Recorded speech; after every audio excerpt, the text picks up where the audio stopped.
Buen día, mi nombre es Alejandra Vega y voy a explicar mi diseño de fuente de alimentación fijo a 5 voltios y variable a 12 voltios. Primero tenemos el diagrama de bloques. Podemos observar en el primer bloque el transformador, el cual se va a encargar de obtener la corriente del suministro de nuestros hogares y lo va a reducir hasta un voltaje que podamos utilizar, pero siempre en AC. Luego este voltaje en AC ya transformado, ya reducido, va a entrar al rectificador, el cual se va a encargar de convertirlo a un voltaje de CD. Posteriormente entra lo que es el filtro, el cual va a ser un capacitor que va a eliminar el rizo para evitar daños en nuestros equipos. Después sale hacia los reguladores. En este caso tenemos acá el regulador fijo de 5 voltios al cual se le va a conectar una carga, y tenemos también el regulador variable que nos va a entregar desde 1.25 hasta 12 voltios al cual también se le va a colocar una carga. Acá podemos observar las etapas de la fuente de alimentación. Primero tenemos las borneras para la entrada del voltaje de AC, del suministro de AC. Tenemos un fusible para protección del circuito, un switch que en este caso se va a representar por 2 borneras, el transformador que va a recibir el voltaje de AC y lo va a sacar ya reducido siempre en AC, y luego va a entrar al puente de diodos que se va a encargar de rectificar y entregar un voltaje de CD, el cual va a pasar a este capacitor que lo va a filtrar para evitar el rizo, y posteriormente va a salir a los respectivos reguladores. En este caso tenemos el de 5 voltios fijos, el cual se le va a colocar otro capacitor también para la reducción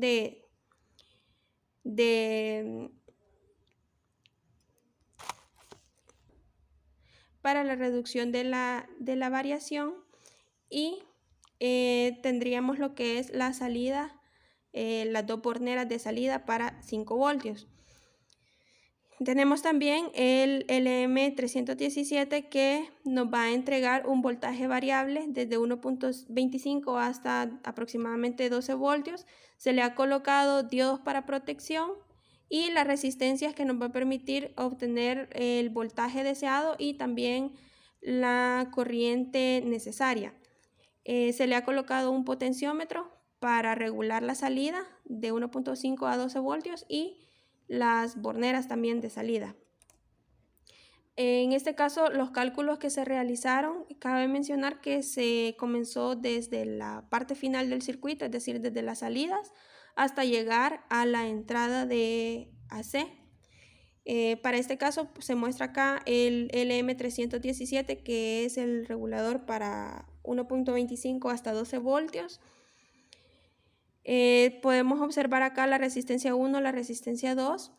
Para el cálculo de la resistencia 1, pues no se ha determinado. Para el cálculo de la resistencia 2 no se tiene una ecuación que diga cuál de las dos se va a calcular primero o que ya determine un valor, sino que se puede colocar un valor arbitrario a la resistencia 1 y con base en ese valor calcular el valor de la resistencia 2, que sería el potenciómetro. Generalmente a la resistencia 1 se le colocan valores pequeños que andan entre los 100 ohmios hasta los 330. En este caso se ha colocado uno de 240. Y posteriormente se realiza el cálculo para la resistencia 2, que sería con esta ecuación que se muestra acá, la cual dice que el voltaje de salida, que es el que nosotros necesitamos, es igual a 1.25 voltios, que es el menor voltaje, factor de 1 más R2 sobre R1 más 100 microamperios por R2. Estos 100 microamperios es la corriente típica a través del LM317 y se encuentra disponible en la hoja de datos del fabricante. Luego sustituimos los valores. 12 voltios, que sería la salida que yo requiero, es igual a 1.25, factor de 1 más R2 sobre 240, que es mi resistencia 1, más 100 microamperios por la resistencia 2, y esto me da un valor de 2025 ohmios para mi resistencia 2. Sin embargo, acá podemos observar que la resistencia 2 no la tenemos de 2024 y esto es debido a que se debe colocar una resistencia acá, que es la resistencia 6. Esta nos va a permitir a nosotros definir una salida de voltaje mínima, ya que si solamente colocamos la resistencia 2 con el valor que habíamos calculado y nosotros la variamos hasta el 0%, obtendríamos un alambre, un cortocircuito, y el valor de voltaje que tendríamos a la salida sería menor a 1.25. Por lo tanto, necesitamos una resistencia que nos limite para la salida de voltaje. Esta se puede colocar de forma arbitraria, siempre y cuando cumpla con la condición de la salida del voltaje.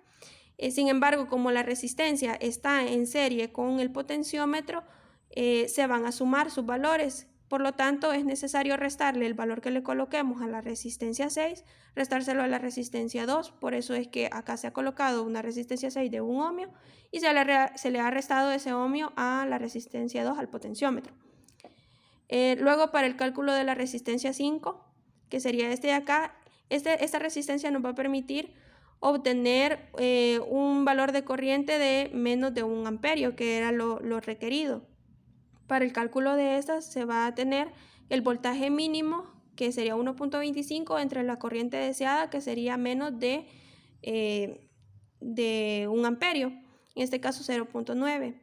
Entonces el valor que nos da la resistencia 5 es de 1.38 aproximado a 1.4, que es el que se coloca acá. Luego, para el cálculo de los capacitores, que para la salida de 5 voltios fija, pues no se realizaron cálculos, sino que se tomaron los valores nominales de la hoja de datos del fabricante. Luego tenemos el cálculo el voltaje pico de entrada, que es el que nosotros vamos a necesitar para obtener un voltaje pico de salida, que es el que va a alimentar nuestros reguladores. Entonces, el voltaje pico de salida que nosotros necesitamos lo calculamos con base en el voltaje que necesitamos a la salida, que son los 12 voltios, más 3 o 4 voltios que se van a colocar para que el regulador funcione correctamente. Es como un voltaje de seguridad para asegurarnos que siempre nos va a entregar el voltaje que nosotros requerimos. Como la salida debe ser de 12 voltios y he decidido sumarle 4 voltios, tengo un BP out, que sería este de acá, de 16 voltios, que es el que va a entrar a mis reguladores. Ahora, para calcular el voltaje pico de entrada del recortador, del puente de diodos, necesitamos utilizar esta ecuación, que sería el voltaje pico de entrada menos 1.4 igual a voltaje pico de salida. Estos 1.4 se le deben restar al voltaje de entrada, al voltaje pico de entrada, debido a que cuando el puente de diodos está funcionando, sabemos que funciona por semiciclos. Cuando un semiciclo está activo, el otro está desactivado, significa que dos de los diodos no están funcionando. Sin embargo, siempre hay una caída de voltaje de 0.7 voltios en cada diodo.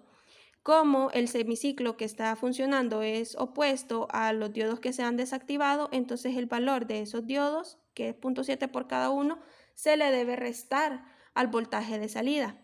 Por lo tanto, como son dos diodos desactivados, se resta 1.4.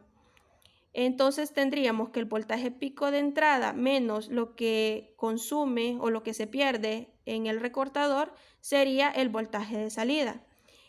Al despejar el voltaje de entrada tenemos un voltaje de entrada de 17.4, que es el que necesitamos obtener del transformador. Ahora, para obtener el voltaje RMS que nos entrega el transformador a partir del voltaje pico de entrada, que es el que está entrando aquí al puente de diodos, tenemos que el voltaje pico de entrada es igual a la raíz de 2 del voltaje RMS, que es el que entrega el transformador. Esto al introducir los datos tenemos un voltaje RMS de 12.30 voltios. Es decir que el transformador está recibiendo 110 voltios RMS y lo está reduciendo hasta 12.30 voltios RMS, siempre en AC. Ahora lo que necesitamos es definir la razón o la relación entre los bobinados para obtener esa salida BRMS de 12.30. Y lo que tenemos que hacer es dividir el voltaje 1, que sería el voltaje del primario, entre el voltaje 2, que es el del secundario, y esto es igual a el número de vueltas del bobinado del primario entre el número de vueltas del bobinado del secundario. Esto al sustituir los valores nos da 110 entre 230 y nos da un valor de 8.94, el cual lo aproximamos a 9. Y por lo tanto tenemos una relación de 9 a 1 en el transformador. Eso nos va a permitir obtener el voltaje que nosotros deseamos para los reguladores. Ahora, la potencia que se ha disipado en los resistores, en el caso del LM317, tenemos que una resistencia de 1.4, que es la resistencia 5, disipó 14 nanowatts. La de 240, que es la resistencia 1, disipó 2.4 microwatts. La resistencia de 1 ohmio disipó 10 nanowatts y la de 2024 disipó 20.24 microwatts. Ahora se procede a lo que es la simulación en Multisim. Podemos observar que acá el circuito ya está armado. Tenemos todas las etapas de la fuente, acá el transformador, el puente de diodos, el filtro y los reguladores para las salidas respectivas. Esto que se puede observar acá son las cargas que se han colocado. Se les ha colocado un switch para desactivarlas y a poderlas activar en el momento que se requiera. Ahora se va a correr la simulación y podemos observar que para el caso de la salida de 5 voltios se tiene 5.004, lo aproximamos a 5, y para la salida de 12 voltios tenemos acá 11.84 para el valor máximo, y si lo llevamos hacia 0 con el potenciómetro observamos que la salida mínima es de 1.25, que es como se había solicitado. Luego se pueden conectar lo que son las cargas a través del cierre de los switches y vamos a corroborar que cuando la corriente a través de la carga sea de aproximadamente entre el 80 y el 90% de la corriente, se tenga un voltaje con un error mínimo, como se puede observar, de 5 voltios bajó a 4.99, el cual es una variación mínima. También se puede,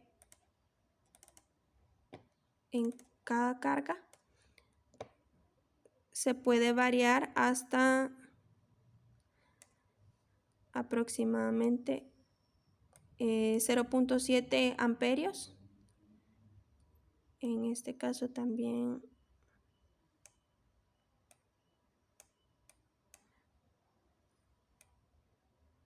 hasta aproximadamente 0.7 amperios, y podemos observar, lo vamos a dejar correr un poco para poder observar la gráfica.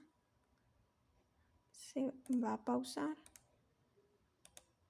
y podemos observar que el rizado es mínimo, Si lo acercamos, podemos ver que básicamente se obtiene una salida lineal para los dos canales, que serían la salida de 5 y la salida de 12 voltios regulable. Luego podemos tener también, para este caso, cuando circula una corriente de 0.5 amperios por las cargas.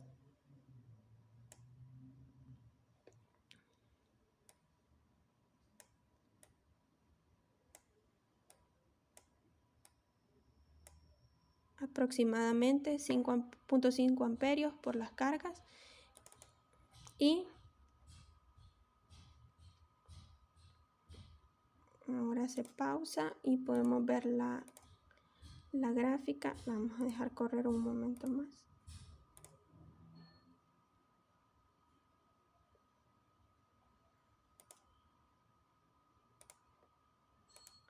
Y podemos observar que igual el rizado es mínimo, o prácticamente no hay rizado, ya que se le han colocado los capacitores para evitar el rizo.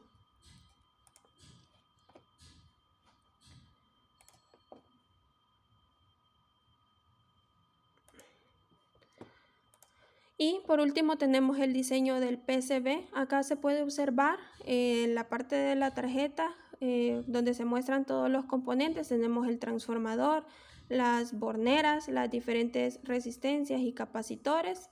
Y esta es la vista ya sin los componentes. Esto nos dio acá en Eagle una medida de 5.85 por 7.74 pulgadas. Eso sería todo por mi parte. Muchas gracias.